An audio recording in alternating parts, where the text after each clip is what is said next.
I'm going to kick it off with, what do you admire most about Thelma? Oh, great question. That, honestly, I think her resilience. I think her resilience and her belief in something that she really wants to get out there and show the world. I think her commitment to doing that, that's what I really admire. Logistically, what was the most challenging scene? They all had their challenges, their own individual challenges. I'd say probably the scene where the pool boys are dancing. The first time we see them. Yes. Yeah, I think our animators had a really fun time, but I think it was very technically challenging. So, because it was a lot of characters, a lot of movement, all of that stuff. A lot of water dynamics, I noticed. A lot of water poor dynamics. VFX department, too. Yes. The Sim team, I'm sure. They were champs. Yes. What about emotionally? Emotionally, I think, honestly, it was Thelma and Otis when they fought, when they broke up, on the rooftop.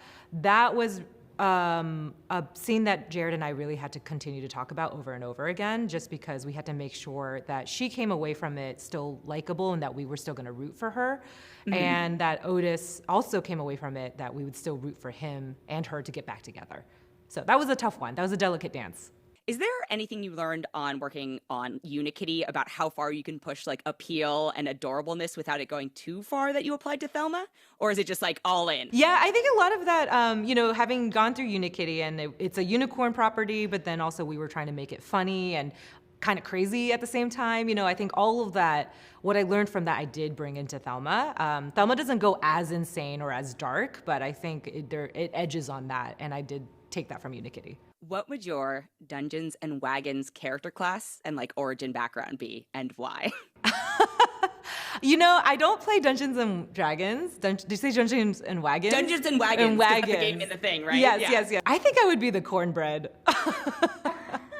I just gotta say, I played a lot of Oregon Trail growing up, and I am D&D adjacent now. So when it was combined, I was like, this is the most genius thing I've ever seen. I would love to play this game in real life. So please feel free to merchandise it out. I will buy it. Yes.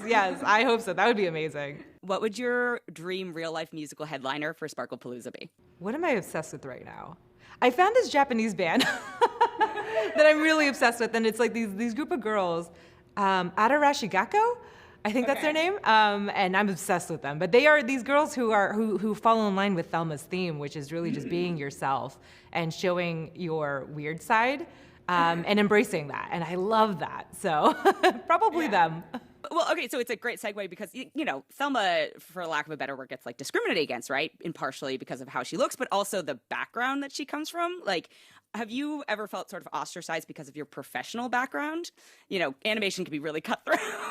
I come from the world of animation, so I get it. Yeah. Not so much in animation. Really, animation's been really welcoming, I think. But I actually did feel that growing up. When I was younger, I grew up in a smaller town, and didn't have a whole lot of friends around me who really related to the stuff that I was interested in.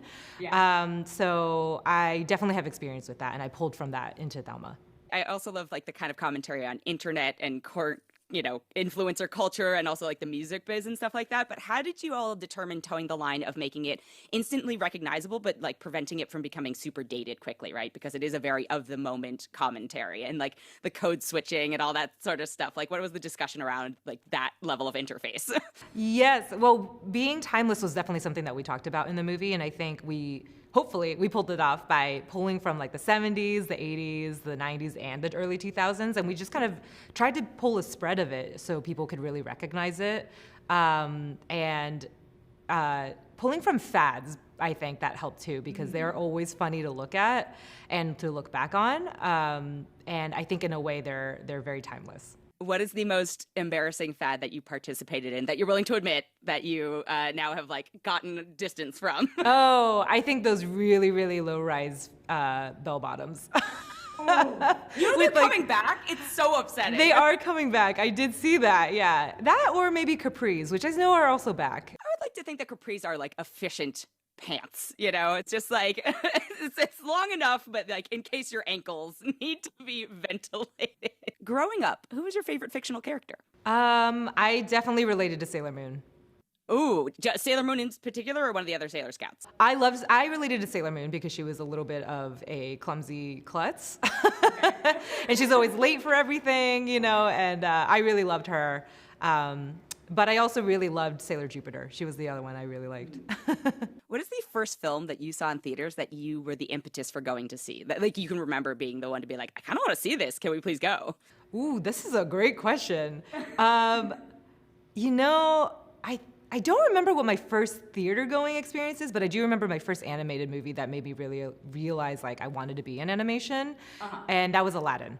I mean, that's a classic, golden era. Speaking of like entering the field of animation and sort of entering filmmaking, as you have climbed the professional ladder, this is mirrored in Thelma's story. Like, what are some of the pitfalls that nobody warned you about?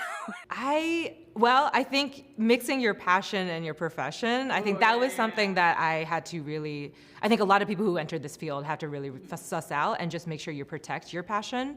And that is, I think it can be ongoing.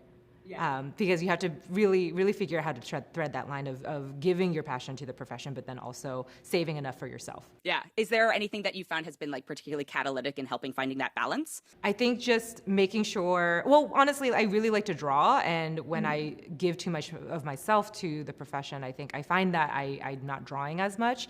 And so that's kind of my gauge, and just really realizing, am I too tired to do this thing that I love? And then trying to peel back. Yeah, that's a really good litmus test, right? It's very specific, like, do I have time to sketch? Yes. What is the first time, if ever, you felt represented on screen? I grew up watching a lot of Miyazaki and Doraemon shows, and those, I think as a young kid, I saw those, and I felt like it kind of represented me, being able to see that. So, but then there was a bit of a gap, I think, and then... Ooh, this is a really good question. Let me think. Well, I will say the most recent one that comes to mind, honestly, is Everything Everywhere All at Once. That one representing the mother-daughter relationship with like the Asian American and the immigrant mother. I think that resonated with me so much. So it was the first time I remember sitting in the theater and just being like, wow, I feel so seen. Yeah, I did a lot of crying during that one. Yes. How do you define personal success now, and how has that definition changed from when you were younger? Heavy question. Yeah, these are the therapy questions. Yeah. I honestly just want to make really great stuff with really, really talented people who are also passionate with the same amount of passion as I have, that have the same amount of passion that I have, and that we can really easily exchange creative energies and creative ideas. So if I'm having a great time doing that and we're proud of the work that we accomplish, then I think that's success. Was that different for you when you were younger? Or, I mean, obviously that's a very enlightened answer you've just given. So I'm guessing but what did it look like to you when you were? Yeah, it was different when I was younger. I think when I was younger, I wanted to be on like the next coolest, biggest project, always going for the name of it. And, while that, is still important, and you want people to see the work, I think it's really more about working with like-minded people that I'm more interested in. Thank you so much. Congratulations on the film. I really appreciate you taking the time.